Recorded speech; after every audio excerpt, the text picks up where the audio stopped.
Bonjour à toutes et à tous, bienvenue sur Grand Lille TV en ce mardi 10 septembre. Ravi de vous retrouver pour une nouvelle édition du journal préparé par l'ensemble de la rédaction.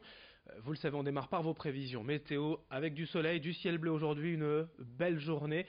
Quelques voiles nuageux sans conséquence, sans gravité. L'impression générale sera belle. Aujourd'hui avec des températures en hausse, 21 degrés pour les maximales à Lille et dans la région. Restez avec nous, les prévisions météo complètes juste après ce journal.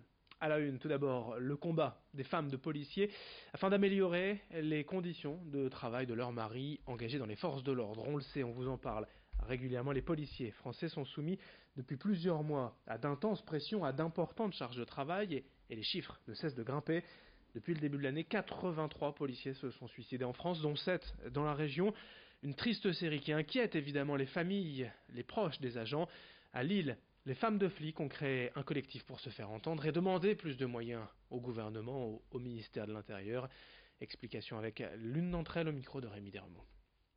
Ils sont agressés, le moral des forces de l'ordre il est très bas, le nombre de suicides à ce jour il témoigne bien.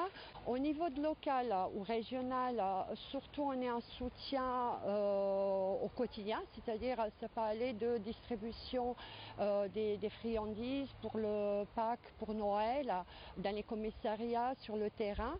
Ça peut être dans le cadre d'un décès ou suicide, on se déplace. Également, régulièrement, on essaie de rendre hommage comme au colonel Beltrame, Xavier qui était tué assassiné sur Champs-Élysées. Et toujours à propos de suicide dans la police, c'est aujourd'hui la journée mondiale de prévention du suicide. Alors parmi les nombreuses associations et plateformes d'entraide existantes dans la région, je vous donne le numéro de l'association SOS Amitié 09 72 39 40 50.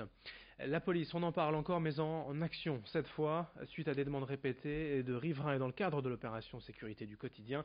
Une quarantaine de policiers de plusieurs brigades ont mené des contrôles hier durant toute l'après-midi dans le secteur de la rue des Postes à Lille. Bien souvent, les habitants appellent la police pour signaler des rodéos à moto ou en quad, des incivilités, des manquements dans certains commerces. Hier sur place, les policiers ont relevé 21 infractions au code de la route et 12 dans les commerces. 4 personnes ont été interpellées. Des problèmes liés à l'hygiène, un défaut d'affichage ou de réglementation incendie. Mais ces commerces coutumiers du fait risquent désormais une fermeture administrative, voire judiciaire pour ces manquements répétés. Explication complémentaire sur place quant à l'initiative des forces de police au micro de Florine Curec. On a des demandes, mais on est également conscient de la situation et on le fait également beaucoup d'initiatives. Donc là, c'est une opération d'initiative aujourd'hui également qui est organisée dans cette rue. C'est une opération qui entre dans le cadre de la police de sécurité du quotidien, puisque bien que la rue des Postes ne soit pas en QRR, en quartier de reconquête républicaine, c'est un quartier dans lequel nous allons très régulièrement, quotidiennement, 7 jours sur 7, pour relever toutes sortes d'infractions. En bref, cette information parue ce week-end dans le journal du dimanche. Après Paris, Marseille et Lyon, Lille devrait accueillir d'ici quelques semaines un centre de réinsertion d'anciens détenus condamnés pour des faits de terrorisme. Le programme d'accueil individualisé et de réaffiliation sociale a pour mission de réinsérer ces anciens détenus en milieu ouvert dans la société. Ce centre lillois devrait ouvrir tout près de la Grand Place, dans le centre-ville, le 7 octobre prochain. Autre info en bref, les associations Parc Saint-Sauveur et Aspi ont publié hier un communiqué commun établissement de nouveaux recours devant la justice contre la construction et l'aménagement de la friche Saint-Sauveur. Ils attaquent notamment la délibération de la MEL du 28 juin dernier, laquelle estimant que le projet Saint-Sauveur relevait de l'intérêt général. Pour ces deux associations, il n'y a pas d'intérêt commun ou général. Et surtout, ce projet de construction de 2400 logements, de commerces, de bureaux, d'une piscine olympique aggraverait la pollution de l'air et la circulation dans le centre de Lille. On en reparlera.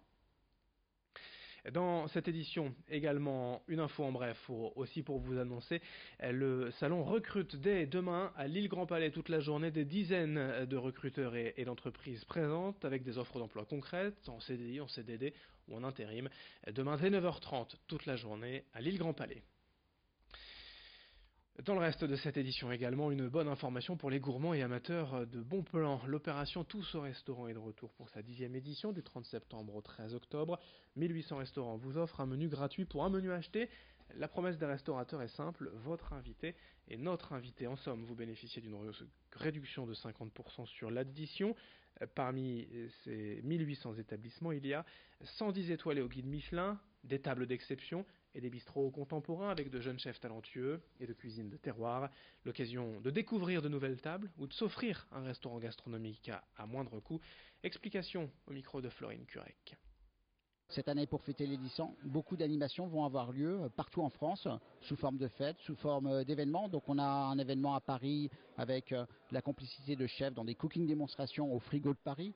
On a également des événements à Marseille. On a aujourd'hui aussi des animations qui vont être mises en œuvre par l'association Table et Toc de Lille. Tous au restaurant aujourd'hui, c'est 1800 établissements qui vont participer en 2019. Nous comptons 110 étoiles Michelin, 35 tables d'exception et puis une typologie très plurielle de la restauration d'aujourd'hui, donc entre les bistrots de quartier jusqu'aux tables d'exception.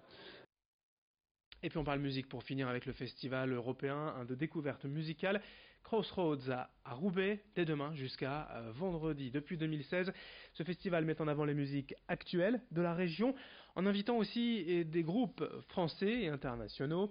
29 formations vont ainsi être à découvrir en 3 jours, en concert, en showcase, parmi lesquels certains ont joué au Main Square Festival d'Arras cet été. Une 4e édition haute en couleurs qui aura lieu à la Cave aux Poètes, au Théâtre Pierre de Roubaix ou encore à la Condition Publique. Toute la billetterie et les infos sur le site internet Crossroads Festival et au micro de Margot Sey. Le premier axe, c'est des showcases et des concerts.